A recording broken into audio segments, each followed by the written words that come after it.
Here are my Wallabies player ratings after their 42 points to 26 loss to France in the round 2 of the Nations Championship. Not the best performance from the Wallabies. A good first half. They were in the fight in the first half. They were actually the better team in the first half for most periods of the game.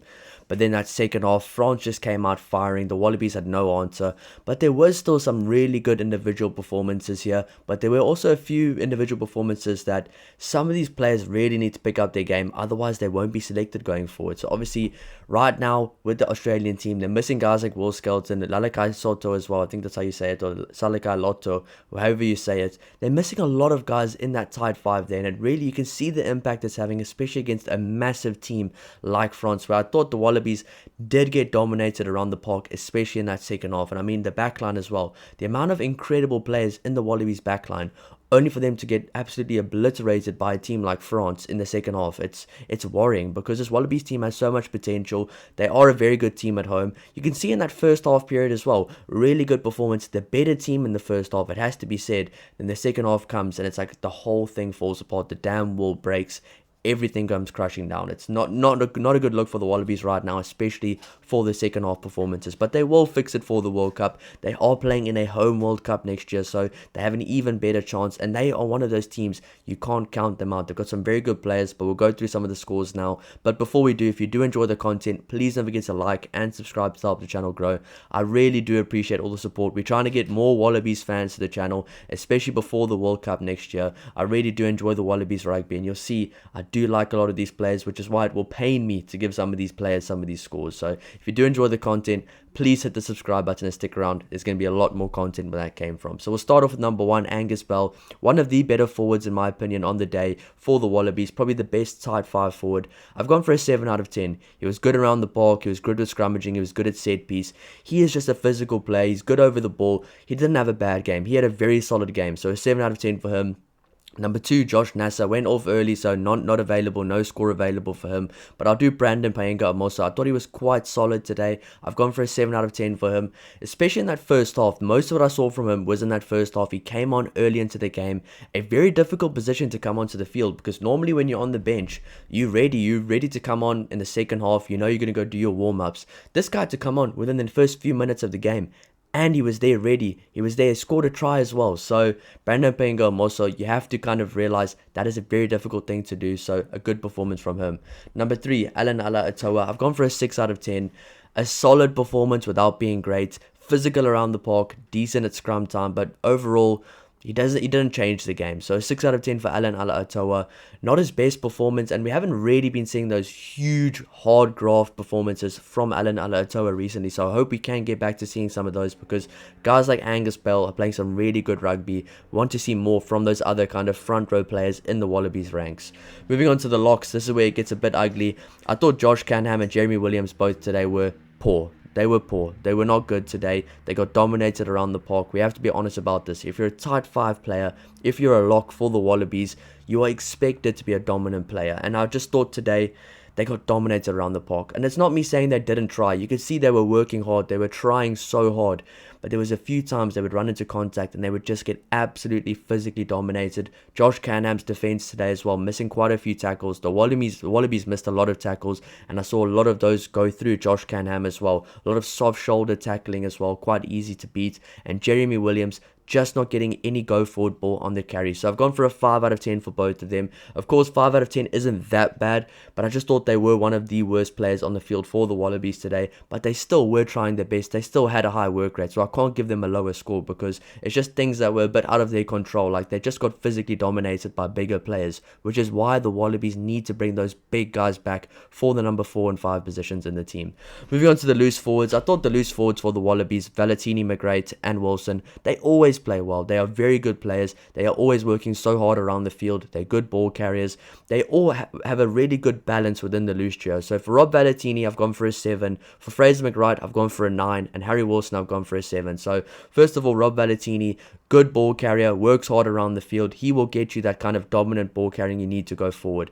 But you need more players than that. You need more guys than just a Angus Bell, a Harry Wilson, and a Rob Valentini getting you front foot ball. Yes, Fraser McGrath as well. But you have to realize, a guy guy like Will Skelton, we saw in the British and Irish Lions series how much one of those bigger players can add. If they can just add two of those big ball carrying players to just get them over the advantage line, they will go so much further, and I think it will really help this team out to get quicker ball, front foot ball for a guy like Ryan Lonergan or a Tate McDermott. Will make Declan Meredith's life a lot easier, and will get the backline to be unlocked a bit so they can actually play to their true potential. So a lot of things happening there within the tight five and within the forward pack that's kind of having an effect on the backline as well, but not the loose forwards. Rob Valentini, one of the big ball carriers for the Wallabies, so a 7 out of 10 there. He deserves a 7 out of 10. Fraser McWright, a 9 out of 10. One of the highest tackle counts in the game, one of the highest carry counts in the game, one of the highest defenders beaten counts in the game as well. He was absolutely awesome today, so a 9 out of 10 for Fraser McWright. This guy, he lives and breathes the Wallabies jersey. You can just see the way he plays. He plays with so much heart, so much grit, so much determination. You could see that today. If only all the other guys in the team played the exact same way for 80 minutes, because Fraser McWright was 100% one of the best players on the field today, if not the best. Moving on to number 8, Harry Wilson, 7 out of 10. Good ball carrier, good player, did what he could, was physical in the first half as well. I think the whole team just struggled in the second half. The momentum was just too far against them, where I can't even rate a player badly for that second half performance, because I wouldn't even say it was just one player or a player's fault. It was literally just France being so dominant and not letting anything go against them at all. They were not letting up at all. They were so ruthless in that second half, and that's just credit to France more than it is a discredit to the Wallabies.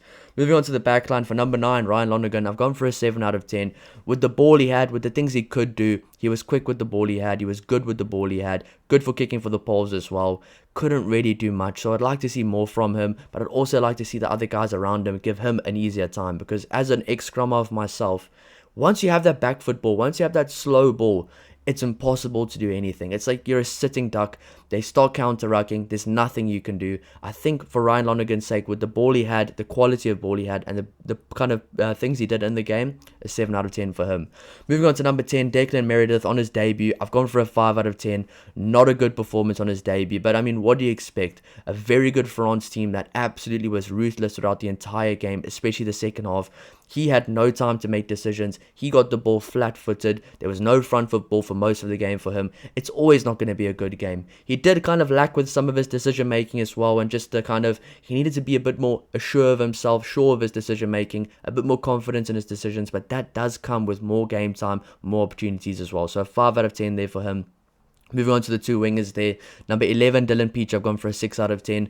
Solid without being great. Definitely outplayed by Theo Atisogbe, but still a solid player, and I think he still deserves to be in the team. Number 14, Max Jorgensen, I've gone for a 5 out of 10. For Max Jorgensen, that was not a good game. He got a few good moments where he tried to beat a few defenders, but knocking the ball there by the line, or the way he spilt that try, you can't be doing that at this level, especially if you are Max Jorgensen, who a lot of people have primed to be the next World Player of the Year down the line. So you can't be doing that, especially at his quality. So a 5 out of 10. Was quiet today. The opportunities he got, he didn't make use of it. Was okay at some periods throughout the game, but just not enough. Moving on to the centres, I've gone for a 6 out of 10 for both Len Ikitau and Joseph Suali'i. A better game for Suali'i. I mean, he was good. He kind of tried to keep the defenders from France honest, but still no game-breaking moments. And from a guy like Len Ikitau and Joseph Suali'i, these should be your two game-breaking players that should almost be getting involved like a loose forward sometimes. They should be carrying the ball 10 plus carries, 8 plus carries, 12 plus carries a game. Len Ikitau, not many carries today, didn't assert himself at all, didn't beat many defenders, didn't really try that hard today to be the Len Ikitau he's been for the last few weeks. So disappointed in Len Ikitau's performance, but still a decent performance, so a 6 out of 10. Suali'i, a 6 out of 10. He's just okay recently. I mean, a decent performance, as I said. Tried to keep the game alive for Australia. Tried a few things out. It just didn't work. I think if things did work out and Australia would have won this game, then that score probably would be a lot higher. So that is one of those things I have to say as well. Moving on to number 15, and I was really excited to see him play. He was one of the better guys in the backline, Tom Wright. A few 50-22s, kept Australia in the game, kept Australia fighting, plays with a lot of energy, plays with a lot of heart. This guy is so explosive, he's so quick, and I just want to see this guy get some space with the ball in hand where he can really thrive, because he wasn't put in those positions today, but he still did good with the ball he had. So a 7 out of 10 for Tom Wright. And of course, now onto the replacements. I do the replacements as a whole unit, not just a single player. Of course, Brandon Payengo came on early, so I did him. But for the replacements, I've gone for a 5 out of 10. Came onto the field, didn't add much impact. got absolutely destroyed by France in the second half. Didn't come on and add energy, didn't come on and add intensity. Not a good performance for the replacements for the Wallabies. So overall, a negative performance. And up until half time, it was looking good. I was like, whoa, the Wallabies have a chance. I predicted the Wallabies to win. The second half came, France took the game away from the Wallabies and they just couldn't get it back. That's just how international rugby works, and France were the better team on the day. But let me know down below in the comments if you agree or if you disagree with some of these ratings, and I'll see you in the next one. Cheers.